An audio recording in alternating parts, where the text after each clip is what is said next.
Muchas gracias.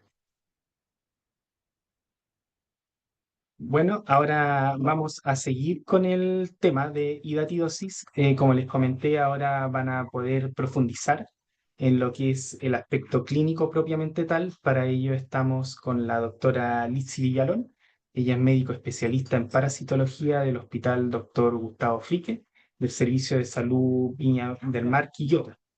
Le agradecemos la presencia de la doctora Lizy. Eh, ¿Cómo está, doctora?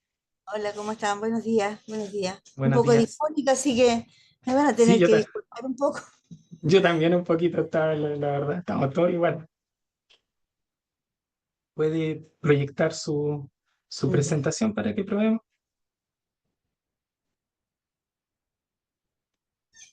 aquí está.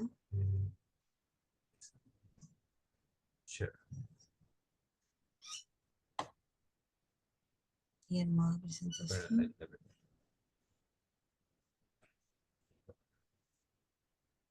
¿Ya? Solamente tendría que compartir pantalla completa y estaría, y se ve perfecto. Ya. Hola, buenos días, buenas tardes ya casi a todos. Eh, la verdad es que quizás me voy a repetir un poquito con lo que dijo Jorge, no la vi desde el comienzo. Pero vamos a tratar de ir rapidito con todo lo que es epidemiología, las especificaciones del parásito. No sé si hablaste de eso, Jorge. Sí, sí, sí, a modo general, sí, pero en el fondo Ay, podemos reforzar el contenido, sí. sí, para ir finalmente hablando del manejo, tanto lo que uno Mm, espera en APS como lo que hacemos a nivel secundario. ¿Ya? claro. Bueno, como primero la definición, que ya la tienen que tener clara, ¿cierto? Es una zoonosis, ¿cierto? Provocada por la forma larvaria de las tenias parásitas del género Echinococcus y que es transmitida por la ingesta de huevos de este parásito, que son eliminados por el perro, que es el hospedador definitivo. O sea, estamos frente a lo que en parasitología llamamos es un ciclo heteroxénico. ¿Y por qué es cierto esto? La verdad es que desde hace ya unos años, yo diría unos 2, 3 años, es que el ministerio ha relevado la hidatidosis como un problema de salud pública. En primer lugar, porque está dentro de las enfermedades desatendidas definidas por la OMS. Es una enfermedad que es endémica, digamos, está distribuida a nivel mundial. Es una enfermedad crónica que genera un daño importante en los pacientes o incluso a nivel de la ganadería. Que puede producir discapacidad, ¿cierto? Tiene costos elevados en la atención, el diagnóstico, el tratamiento, que normalmente es quirúrgico. Y es así que en la ENS 2021-2030, ¿cierto? La Estrategia Nacional de Salud, se ha priorizado dentro del punto de las enfermedades zoonóticas y vectoriales, en que lo que se pretende desde el punto de vista de las personas, que lo que nos compete, es fortalecer la detección precoz y el tratamiento oportuno. Ahora, hablando un poquito del género Echinococcus, ¿cierto? Porque dentro de toda la clasificación taxonómica, el Echinococcus es un género, pero tiene bastantes especies. En un comienzo hablábamos de la especie Echinococcus granulosus, pero con la biología molecular pues decimos que es un complejo de especies y que el Echinococcus granulosus sensulato, es decir, ¿cierto? En el amplio sentido de la palabra, alberga varias especies que pueden producir la clínica, ¿cierto? Pero el Echinococcus granuloso sensulato, con sus distintas subespecies, llamémoslo así, causa equinococosis quística y es la forma más frecuente que vemos en nuestro país. También tenemos el Echinococcus multiloculares, que nosotros en Chile como país no lo tenemos, nunca hemos tenido algún cuadro y causa una equinococosis alveolar, pero está siendo cada vez, se está encontrando en cada vez más frecuente en Asia, en la parte de Estados Unidos, y ahí tenemos, ¿cierto?, como hospedador definitivo al zorro, y que causa una patología bastante más grave. porque tiende a ser expansiva, ¿cierto? Como su nombre lo dice, alveolar, entonces no tiene un componente quístico que lo detiene un poco. Y dentro de la equinococosis neotropical tenemos el Echinococcus boyeli y el Oligartus. Esas son las cuatro especies, digamos, más que pueden causar daño al hombre del género Echinococcus. Respecto a la genotipificación, que es algo que se está haciendo ya hace bastantes años, ¿cierto? Y es lo que les decía que se consideraba una sola especie, pero se reconoce como un conjunto de especies crípticas con diferente especificidad de huésped. Entonces, poder conocer el genotipo que está presente en un país o en un área, ¿cierto? Nos va a servir para poder abordar de mejor manera el tratamiento, ya sea en los hospedadores definitivos o en los hospedadores intermediarios. Entonces, el Echinococcus granulosus, el sensulato en este minuto se divide en el Echinococcus granulosus sensu stricto, ¿cierto? Con las variantes genotípicas G1, G3, que es lo más frecuente en nuestro país. En nuestro país solo se han encontrado estas variantes genotípicas, más uno u otro paciente con otra variante, el Echinococcus felidis, el Echinococcus equinus, el Ortlepi y el Echinococcus canadiense, que tiene las variantes genotípicas G6, G7, G8 y G10. Y este es que se ha encontrado una paciente. Pero para el humano y el ganado es el censo estricto, ¿cierto? Es el que es más importante tanto para los humanos como para el ganado en nuestro país. Esta diapositiva solo, ¿cierto?, para mencionarle cuáles son las patologías que desde la OPS están propuestas para la eliminación en el 2030, y dentro de esta está la equinococosis quística, ¿cierto? Ahí yo puse, porque no puedo dejar, ¿cierto? Tengo mi corazón con Chagas, que también tenemos tanto el Chagas como la enfermedad de Chagas congénita propuesta para la eliminación, perdón, en el 2030.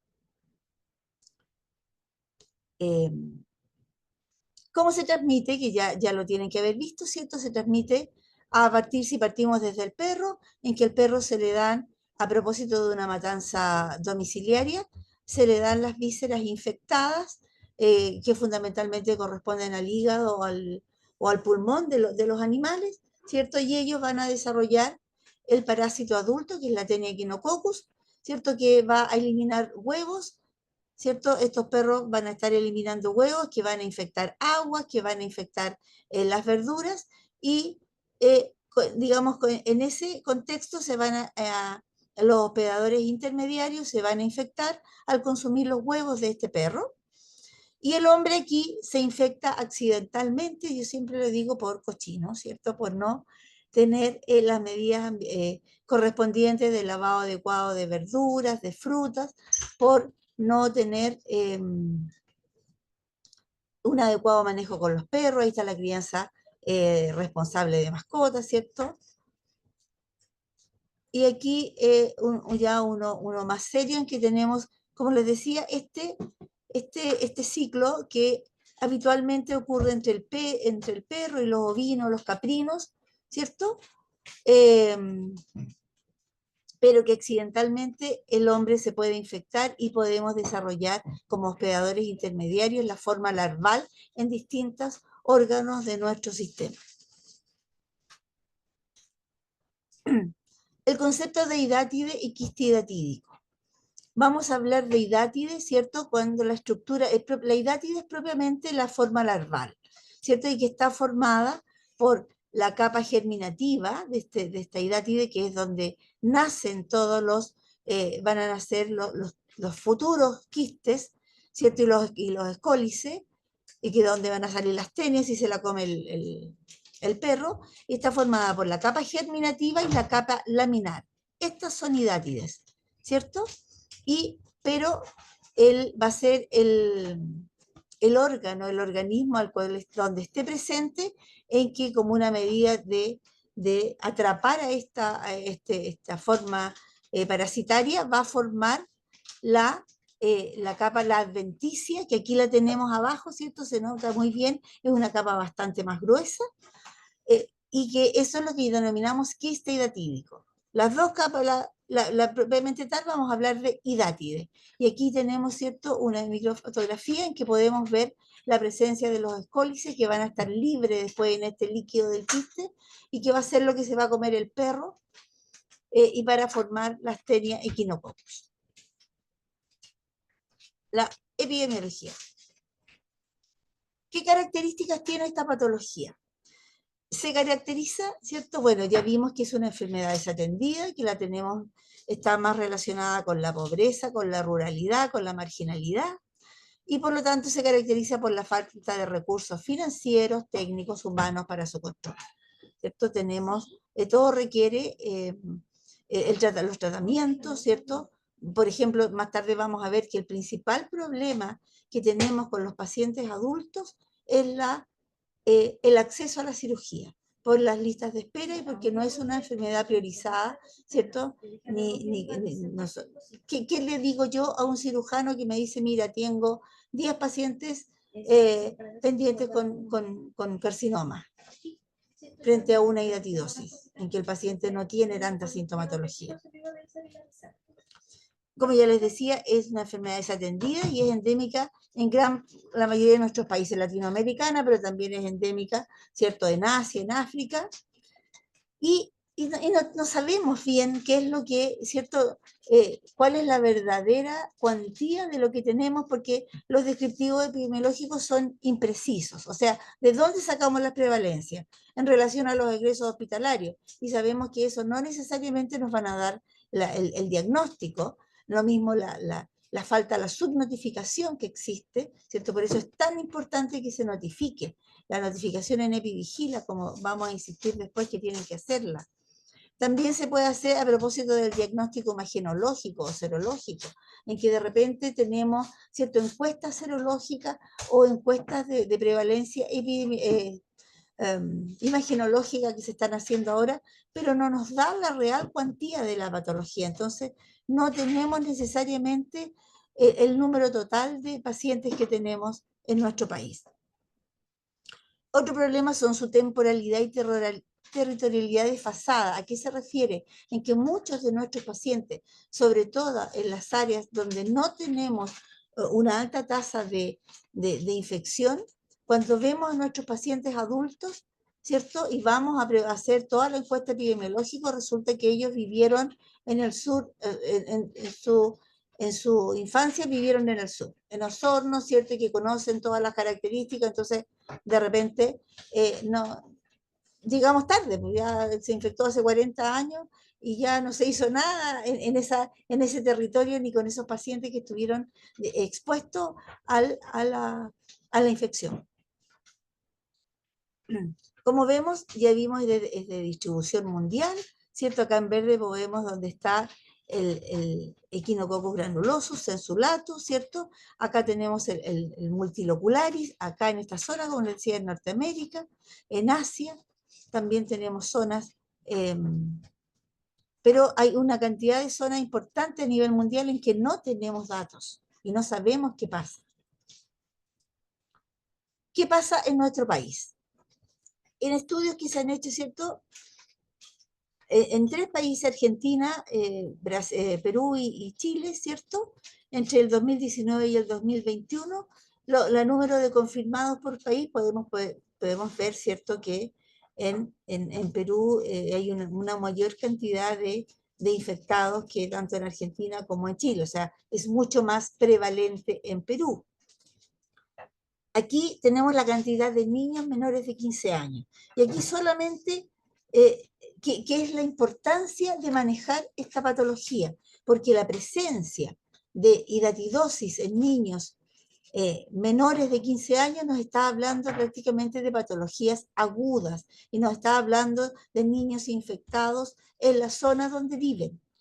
Por lo tanto, digamos, ya esto es lo que tenemos que erradicar. Pero en nuestro país andamos más o menos entre un 10 y un 11% de hidatidosis en niños, ¿ya? Ahí tenemos, ¿cierto?, Perú, con un porcentaje bastante mayor, bueno, Argentina muy similar a nosotros, y esto es La cantidad de casos confirmados, aquí 2020 y 2021 se vieron afectados por la pandemia, así es que, digamos, pero esta es la cantidad en los tres países, ¿cierto? Y estamos hablando por año, ¿cierto? Más de entre 5.000 o 6.000 pacientes al año dentro de estos tres países. ¿Qué pasa aquí? ¿Cierto? Es una enfermedad de notificación obligatoria diaria, ¿ya? Como les decía, es muy importante la notificación. Y eh, yo sé que los médicos tendemos a evitar la notificación porque es un trámite administrativo, que es complejo. La notificación de la gratuidad también nos pide una serie de datos que de repente no tenemos en la ficha, ¿cierto? Que si tiene síntomas, que cuando empezaron, si tiene tos, en fin, una serie de síntomas, si tiene la ecografía o tiene radiología, en fin, va pidiendo una serie de datos. Pero es súper importante para poder definir acciones, porque si nosotros demostramos que hay hidratidosis, ¿cierto? Vamos a tener más recursos para una serie de acciones que podamos decir al final del 2030, que yo no lo creo, pero podamos decir, ¿cierto? Por lo menos que podamos decir que estamos controlados. ¿Ya? Eh, la tasa, ¿cierto? La tasa promedio promedio, ¿cierto? En todos estos años es de aproximadamente 2,1 por 100.000 habitantes. Y claramente, como vamos a ver, las tasas van cambiando en los diferentes países. Estos son los egresos hospitalarios. Y no necesariamente condicen con todos estos casos. Entonces, sí, ese es el tema. Y cuando hacemos el cruce, tenemos egresos que nunca se les hizo serología, o tenemos serologías que no tienen egreso, o que no tienen notificación. Entonces, por eso que decía, ¿cierto?, que nuestros datos son son bastante incompletos. Solamente para que veamos la diferencia de tasas que hay en distintas regiones. Entonces, ahí, de repente, en la región, a todos ustedes que están en alguna de estas regiones que están en celeste, tienen que saber que van a tener un mayor diagnóstico y tienen que buscarlo, por lo tanto, de hidratidosis. Por ejemplo, Coquimbo, con todo el ganado caprino. O sea, tienen unas tasas bastante mayor a la promedio nacional, que dijimos era 2,1, ¿cierto? Acá tiene 3,5, 4,7, ¿cierto? 2, 2,1. Por acá en el Ñuble también tenemos una tasa mayor, a la Araucanía 10,2, ¿cierto? Por allá en el 2017, 2,2, 3,4. Ya en los lagos, en Aysén, tasas del 18,6, ¿cierto? Del 39,6. Entonces, claramente, ustedes, los que están en estas regiones, ¿cierto? Ya han llegado como médicos en APS o en hospitales, ¿cierto? Tipo 4, tienen que saber que la hidatidosis es un tema relevante en sus regiones y por lo tanto tienen que manejarla, o sea, con lo que les corresponde desde APS. Aquí en la zona centro, ¿cierto? Divididas por centro, aquí tenemos en la zona norte, podemos ver en azul, ¿cierto? Es Coquimbo. Claramente, en relación con las otras regiones, ¿cierto? Claramente Coquimbo es un área donde la tasa de infección y de la tasa de hidratidosis es mucho mayor. Acá en la zona centro, claro, la metropolitana, pero normalmente la metropolitana es por la cantidad de personas que existen ahí. Aquí tenemos el Biobío, también siempre tendiendo a ser mayor en las áreas rurales del Biobío, ¿cierto? La Araucanía, los lagos, en estas áreas claramente, en las áreas como veíamos aquí, ¿cierto? En todo el área sur tenemos unas tasas bastante mayores y que tenemos que hacer. ¿Cuáles son los factores de riesgo? ¿Cierto? Bueno, faenamiento domiciliario y que de alguna manera esto habla de, digamos, lo que ustedes tienen que fijarse, ¿cierto? Y hacer la anamnesis, faenamiento domiciliario de ganado. ¿Ya? Entonces tienen que preguntar si matan ovejas en sus casas, ¿cierto? O en los predios del lado. La alimentación de los perros con vísceras crudas.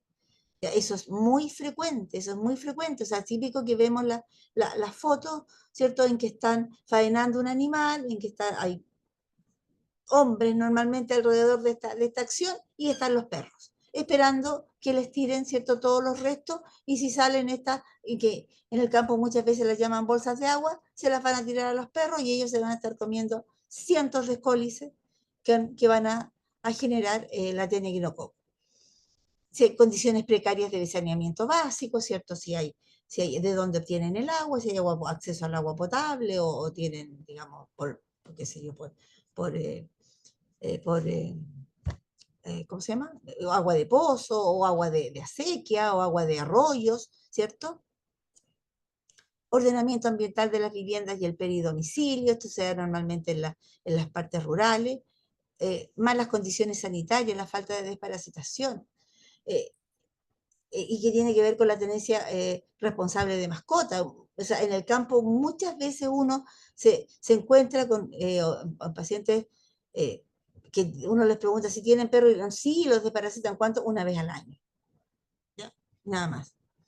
Deficiente higiene en el lavado de manos, los niños que juegan con los perros, que los tocan, que se dejan languetear por los perros, que no han sido desparasitados, ¿cierto? Entonces hay que educar en este frente el contacto estrecho con perros que no son desparasitados, que duermen con ellos, ¿cierto?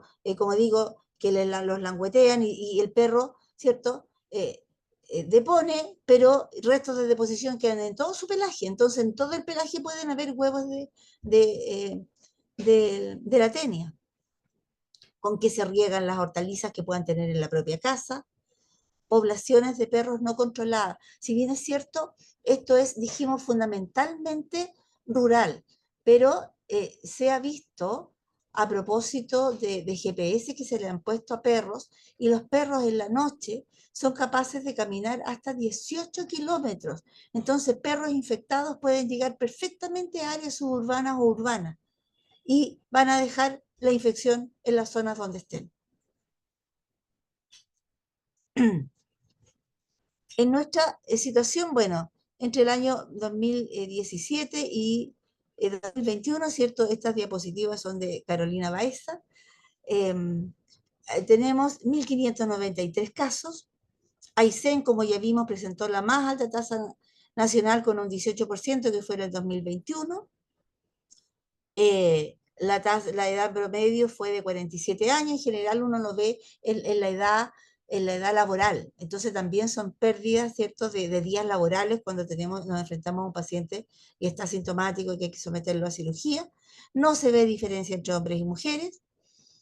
Siempre el órgano más comprometido es el hígado, en segundo lugar es el pulmón, y esto es lo que yo les hablaba de la importancia de que haya niños menores de 10 años. ¿Ya? Entonces, por ejemplo, acá en el Servicio de Salud Viña del Mar Quillota, Valparaíso, no es un área que tenga una tasa muy alta, pero en este minuto estamos, ya fueron operados y se están tratando dos niños, una niña de 14 años y un niño de 8 años. ¿Cuál es cómo se produce el daño? Normalmente, ¿cierto? Bueno, la presencia de esto, digamos, cuando se consume consumimos los huevos, ¿cierto? Se desencapsula, eh, penetra la pared intestinal y va vía sanguínea y se va a alojar a los filtros, fundamentalmente el hígado, el pulmón, pero tenemos claro que se puede instalar en cualquier órgano, ¿cierto?, del organismo.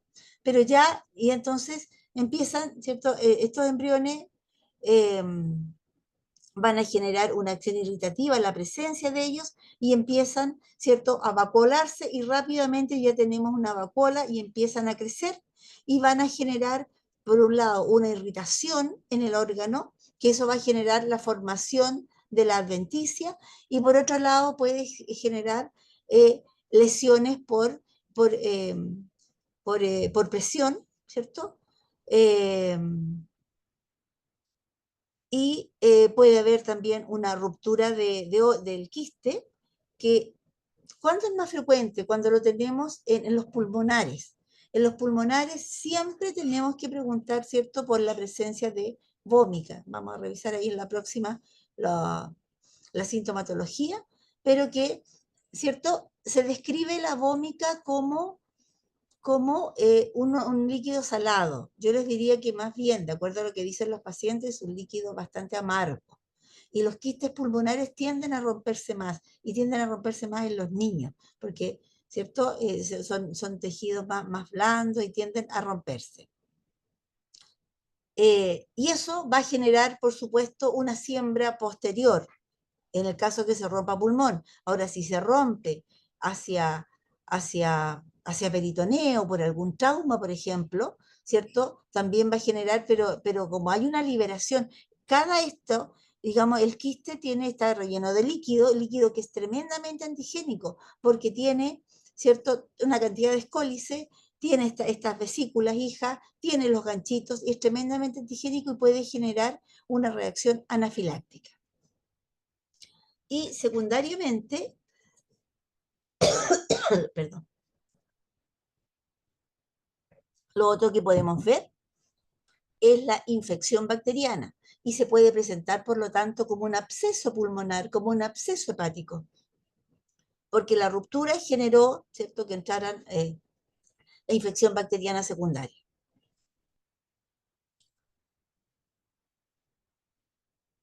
Las localizaciones, como decíamos, lo más frecuente es el hígado, el pulmón en segundo lugar, pero también en el riñón, en el vaso óseo, cerebro, también las podemos ver a nivel subcutáneo, en el mediastino, peritoneo, y en los niños más frecuente a nivel pulmonar. Muchas veces es asintomático, la gran mayoría, y puede ser un hallazgo a propósito de, por ejemplo, una eco abdominal solicitada por otra causa, ¿no es cierto? Nosotros hace, no sé, unos 2 años o 3 años, tuvimos una niña también de 14 años que hizo una apendicitis aguda. Entonces, cuando le hicieron la eco para el diagnóstico de su apendicitis, vieron que subieron un poquito y vieron que tenía un quiste. Y resultó ser un quiste diatídico, pero ella no tenía ninguna sintomatología relacionada con su quiste diatídico. De repente podemos tener en pacientes ya bastante adultos, ¿cierto? A propósito de una radiografía, y podemos encontrarnos con quistes que están calcificados, pero muchas veces es asintomático. Generalmente es único. ¿Dónde lo podemos ver? En los niños.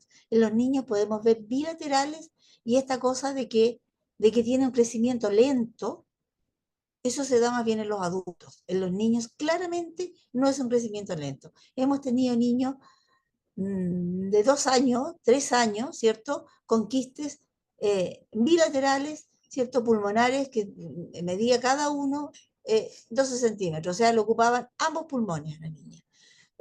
Quiste en otro niño también, pulmonar, con quistes de 10 centímetros, y en el otro un quiste de 6 centímetros. En otra niña, ¿cierto? Un quiste hepático que en su momento no fue tratado, y llegó con la presencia de otro quiste en un año de 4 centímetros.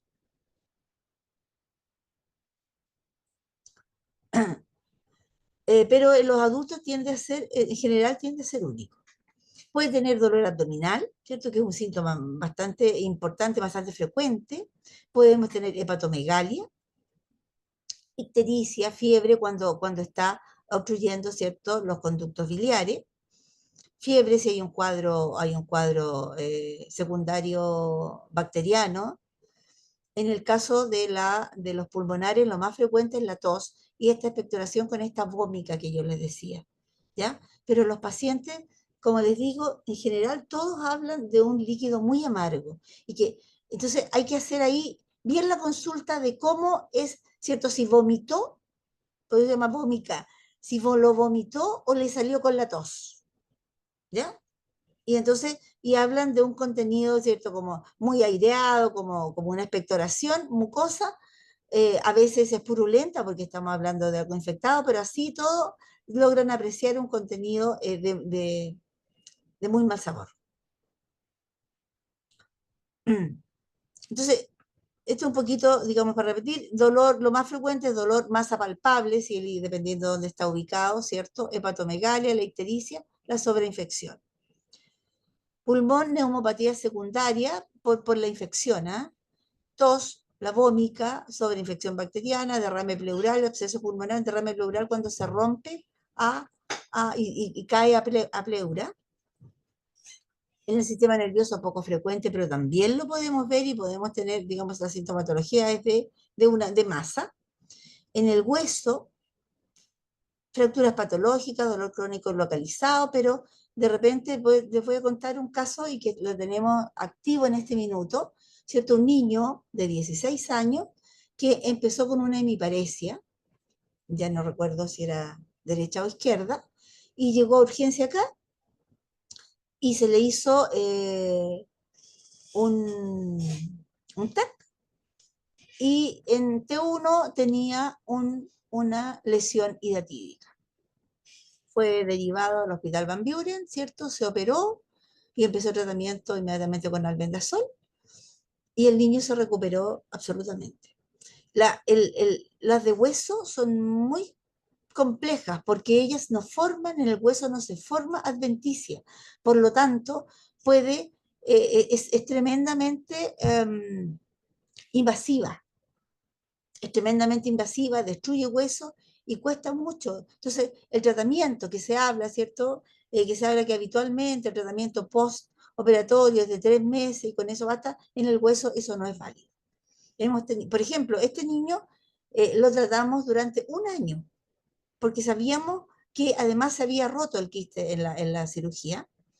Lo tratamos durante un año, anduvo bastante bien y empezó con sintomatología neurológica nuevamente y tiene una lesión ahora, recién. Entonces, los de hueso son los peores. Bueno, en el riñón, yo diría que es la tercera causa órgano más parasitado eh, y nos puede dar toda esa sintomatología. ¿Cómo lo diagnosticamos? ¿Cierto? Bueno, podemos tener, ¿cierto? El diagnóstico, bueno, vamos a tener exámenes imagenológicos que fundamentalmente tenemos la ecografía, la radiografía, o sea, fundamental para el diagnóstico de un quiste, por ejemplo, un quiste pulmonar, es la radiografía de tórax. Y para un quiste abdominal, la ecotomografía abdominal. El TAC o la resonancia nuclear la vamos a realizar solo si tenemos dudas diagnósticas, si queremos aclarar algo como digamos, para el acceso quirúrgico, pero el diagnóstico lo hacemos con una radiografía de tórax y una ecotomografía abdominal, y que tiene una sensibilidad de un 90 o 95%. Y hemos visto, ¿cierto?, que el diagnóstico imagenológico puede ser más sensible incluso que los exámenes, la búsqueda, los exámenes serológicos, porque en los serológicos tenemos un 20% que nos van a dar falsos negativos si el quiste está absolutamente intacto. ¿Ya? Y además tenemos, una vez que se haya ya sacado en el acto quirúrgico, el examen directo del quiste, el estudio del quiste, ¿cierto? Ya sea porque se manda directamente a anatomía patológica o lo puncionan, ¿cierto? Ahí los cirujanos les da mucho susto puncionarlo, porque nosotros podríamos hacer el estudio inmediatamente, ¿cierto? Postquirúrgico, para poder observar si tiene escólisis o no tiene, o sea, si se trata de un quiste fértil o no, y si están vivos o muertos los escólices. Porque a lo mejor si solamente tiene escólices muertos, no tendríamos para qué realizar un tratamiento posterior. Pero eso es bastante difícil y es más fácil que se haga con toda la pieza operatoria y la hagan en anatomía patológica o, ¿cierto? ¿Qué es lo que estamos haciendo ahora?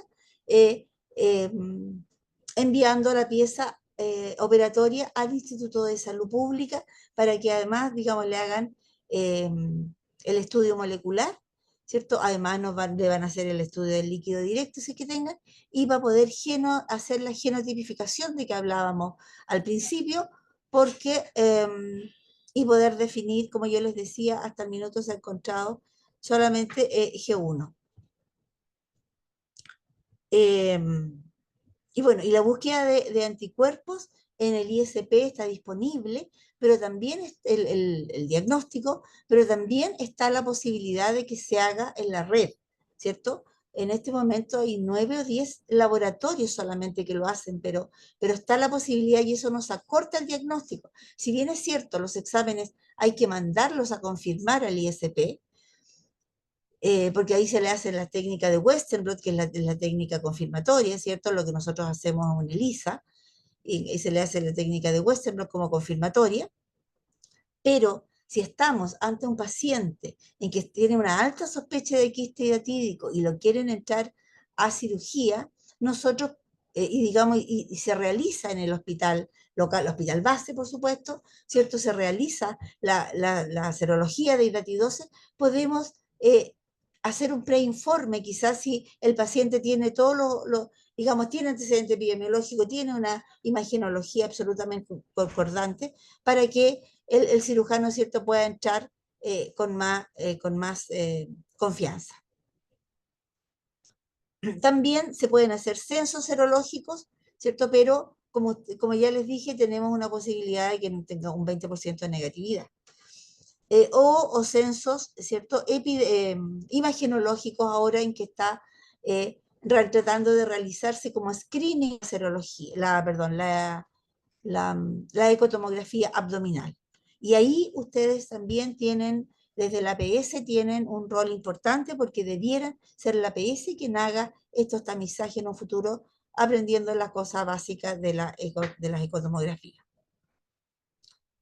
En el ISP, ¿cierto? Además se puede hacer el estudio en los animales, ¿ya? El estudio de presencia de parásitos en las deposiciones digamos, de huevo, en las deposiciones del perro, ¿cierto? Que es un poco complejo porque hay que darle como darle un purgante, ¿cierto? O bien recoger las heces que estén en la casa, es más complejo, ¿cierto? Pero se puede hacer y buscar en el hospedero intermediario, ¿cierto?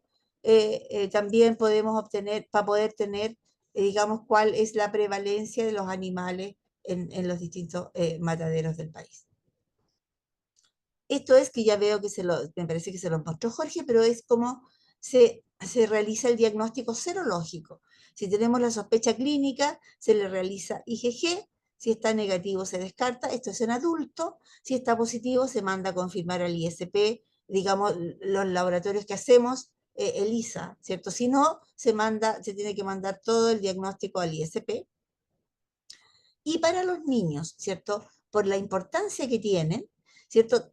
Tenemos que enviar, si es que se mandan todos en el caso de los laboratorios que hagan la serología, ¿cierto? Nosotros en el adulto mandamos solo los positivos, pero en el caso de los niños tenemos que mandar tanto los positivos como los negativos, porque le van a hacer ELISA y Western, ¿ya? Y como en la imagenología, ¿cierto? Como ya les dije, la ecotomografía, la radiografía. Y esto solo como para ver algunos detalles. Aquí tenemos en riñón, aquí tenemos en hueso, en pulmón, aquí tenemos en vaso, ¿cierto? Y en hígado. O sea, como ven, puede estar en cualquier órgano. Hemos tenido también peritoneales, ¿cierto? Y ahí, digamos, está interpretación de las lesiones ecográficas, que nos va a servir tanto como para definir si el quiste está activo o está muerto, como también nos va a definir el tratamiento a seguir, ¿cierto? Y tenemos en estos, fundamentalmente el quiste hialino que está hablando de un quiste que aquí la serología, por ejemplo, nos puede salir negativa, en que ya, digamos, en la actualidad se puede observar quizás algún contenido en él con escólices, eh, y si es menor de 5 centímetros, que tiene que ver con el tratamiento, en general los quistes de 0 a 5 centímetros solo se tratan con albendazol, ¿cierto? Y se hace con control ecográfico, ¿cierto? Y si empieza a crecer, se hace la cirugía. Y tenemos también el quiste multivesicular, que tiene la presencia de las vesículas hijas en su interior, que también es un quiste activo, y que va a ir, seguimos el mismo protocolo, pero que si es de mayor de 5 centímetros, va a ir a cirugía. El C3 ¿cierto? En que tiene la membrana desprendida, en que uno lo puede ver de esta forma. Es un quiste en transición porque está en proceso de morirse. Entonces ahí vamos a ir también, ¿cierto?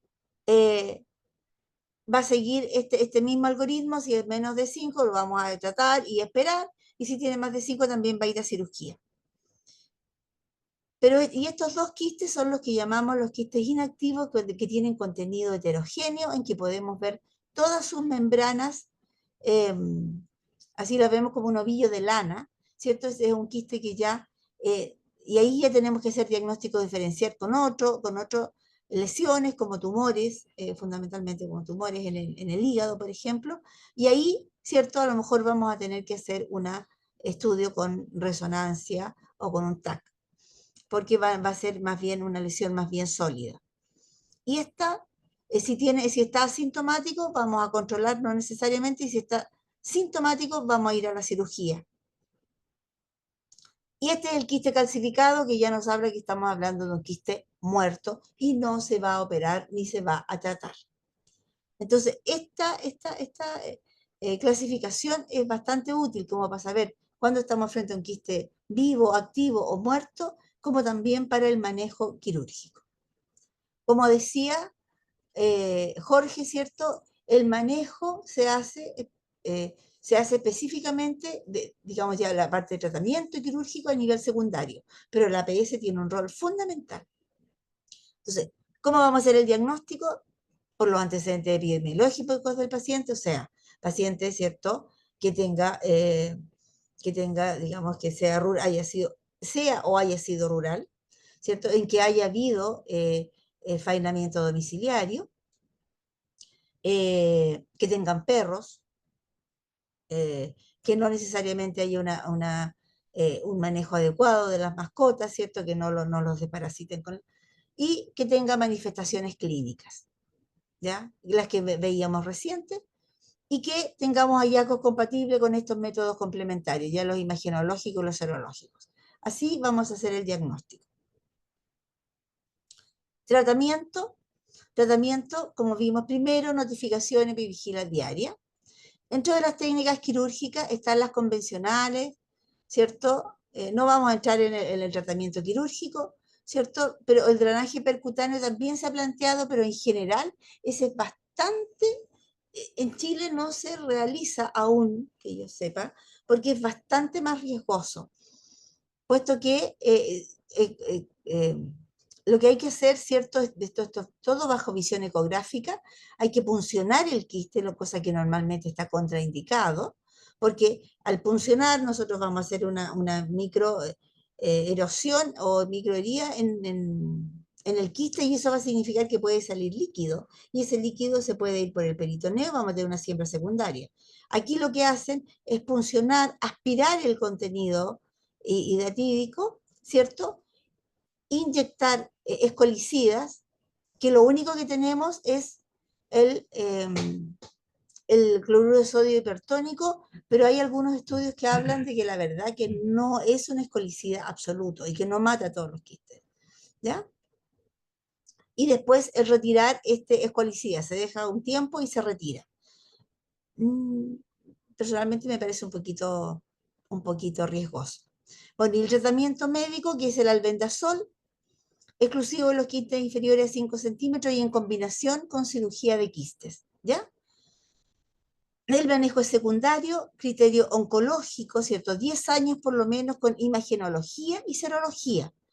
Normalmente yo los manejo hasta que se negativicen, ¿ya?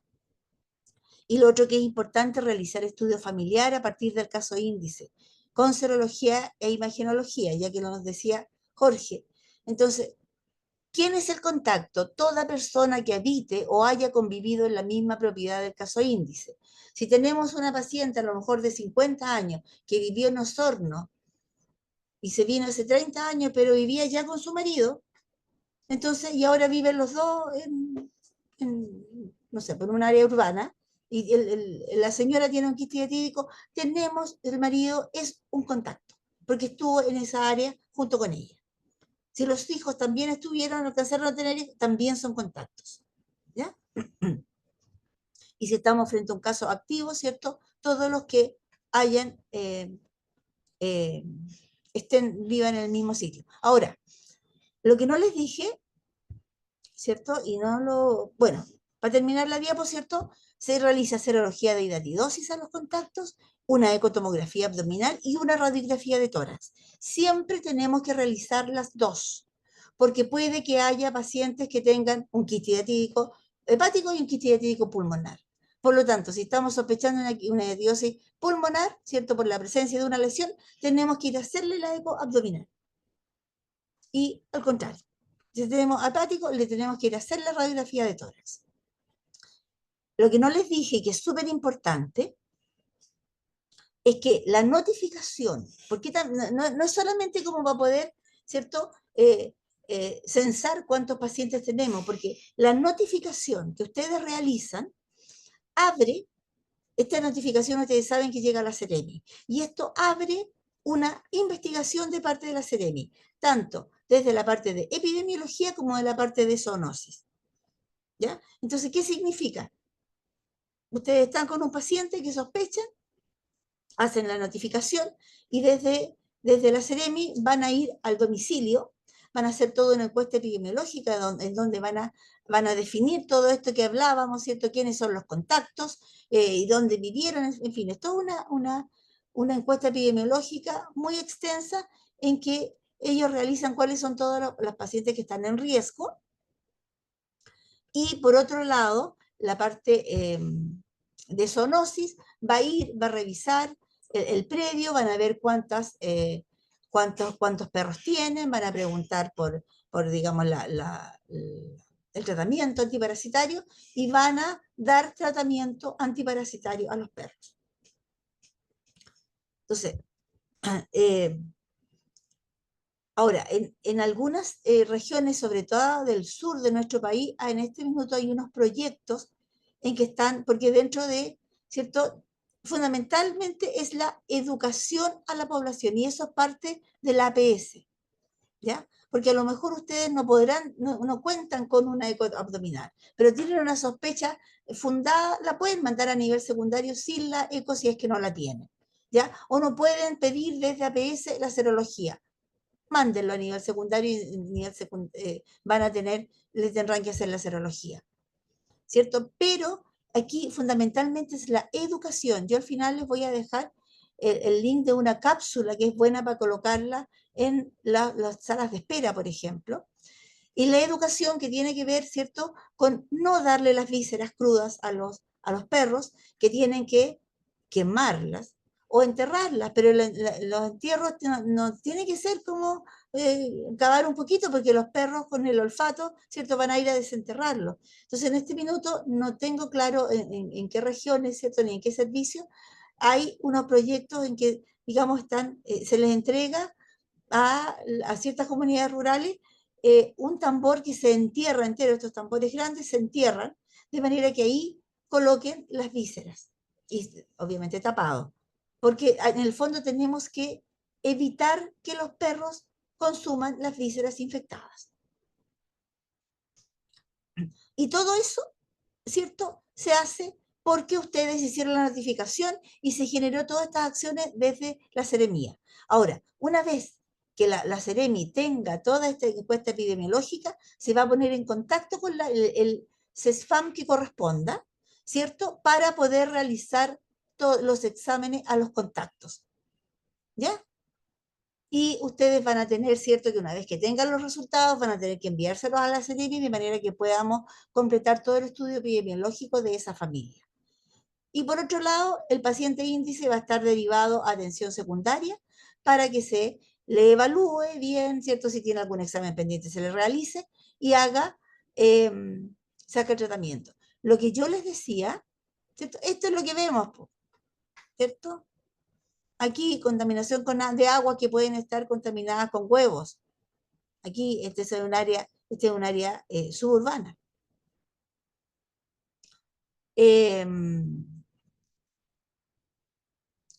Lo que yo les decía, que es lo que vemos a nivel secundario, ¿cuál es el problema que tenemos? Con los adultos, con los niños afortunadamente no. porque los cirujanos infantiles, digamos, tienen acotado y es posible que operen a los niños rápidamente.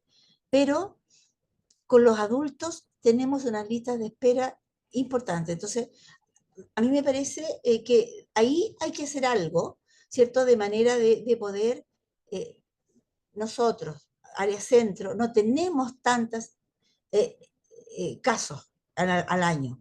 De manera que quizás podamos hablar a nivel de los hospitales base en que, o sea, yo les digo, aquí en el Hospital Gustavo Afrique, con que nos liberen un pabellón una vez al mes y nosotros sacamos todos nuestros casos adultos.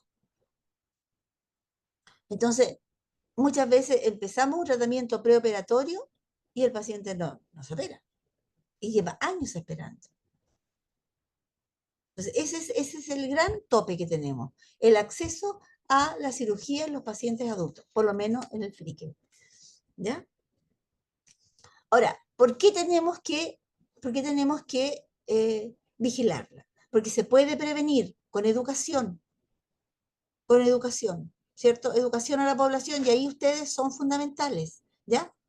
Porque tiene cuadros clínicos graves, imagínense un absceso pulmonar, un absceso hepático, ¿cierto? Y disminuye la calidad de vida. Imagínense este niño que tiene, ¿cierto? Que hizo una hiatidosis ósea y que ahora le reapareció después de haberlo tratado durante un año. Que es una enfermedad desatendida y que merece, y que la tenemos y que somos endémicos, porque afecta a población económicamente activa, los altos costos de tratamiento, porque el tratamiento, ¿cierto? El tratamiento médico tenemos que usarlo por largo periodo, y además el costo quirúrgico, ¿cierto? Son pacientes que pueden pasar a UCI, ¿cierto? Y no es barato, y además tenemos pérdidas económicas en la reproducción animal, porque al estar enfermos, porque los animales se enferman, entonces vamos a tener animales, ¿cierto? Las cabras, por ejemplo, o las ovejas que tengan una acidosis hepática, van a tener disminución de la leche, van a tener disminución de la lana, ¿cierto? Van a bajar de peso, entonces hay una pérdida importante en la producción animal. Bueno, y finalmente, como les decía, esta cápsula educativa se puede usar en las salas de espera, ¿cierto? Aquí está la documentación técnica. Aquí la OMS también tiene disponible un curso, ¿cierto? Ustedes dirán así, ya tuvimos dos presentaciones educativas si quieren que hagamos otro curso, pero es un curso que está dictando, que dicta la OMS y que además tenemos dentro de las metas en que finalmente tenemos que tener a todos los profesionales, médicos, enfermeras, ¿cierto? Eh, Capacitados. Porque primero tenemos que capacitarnos nosotros para poder capacitar a la población. Esto es, ¿cierto?, lo que habló Jorge, que es el documento, ¿cierto?, más reciente que tenemos y que habla en el fondo de eso. Muchas Eso. gracias, doctora, por su excelente y completa presentación. Vamos a abordar un par de preguntas que hay que básicamente tienen que ver con la derivación. Dice, la derivación a nivel secundario para tratamiento, ¿es para infectología o enfocado en la especialidad del órgano o sistema afectado? Miren, hay algo más que nada. Yo creo que tiene que ser ambas en forma paralela, ¿ya? ¿Por qué? Porque lo que pasa es que los cirujanos operan y muchas veces los cirujanos dan tratamiento, pero los cirujanos dan de alta después del segundo control postquirúrgico. Y como dijimos, esta es una patología que tiene que continuarse en control hasta por 10 años, y eso no lo hacen los cirujanos. Por lo tanto, tiene que ser, si hay infectólogos, o sea, parasitólogas ya no van a ver. eh, pero si hay infectólogos, tienen que ser los infectólogos los que se hagan cargo, y si no, los internistas. Infectólogos infantiles o pediatras, y hoy los infectólogos de adultos o internistas, los que se tienen que hacer cargo. Entonces es bueno que sea en forma paralela para que el infectólogo o el internista siga con el paciente post tratamiento y lo siga controlando. Y otra relacionada también con lo mismo, dado que en APS no hay cómo confirmar por laboratorio, Dice, ¿la derivación a nivel secundario se realiza con diagnóstico confirmado por laboratorio o con la sospecha clínica imagenológica? Si no tienen la forma, no están dentro de la canasta, realizar la serología de hidatidosis con la sospecha clínica epidemiológica. Y una última pregunta dice, que sea sintomático. ¿Incluye alteración de pruebas hepáticas para considerar cirugía? Es una pregunta. Y hay un componente obstructivo, claro, po. Ok. Y esas son las preguntas que teníamos para abordar. Agradecerle nuevamente, doctora. Un gusto.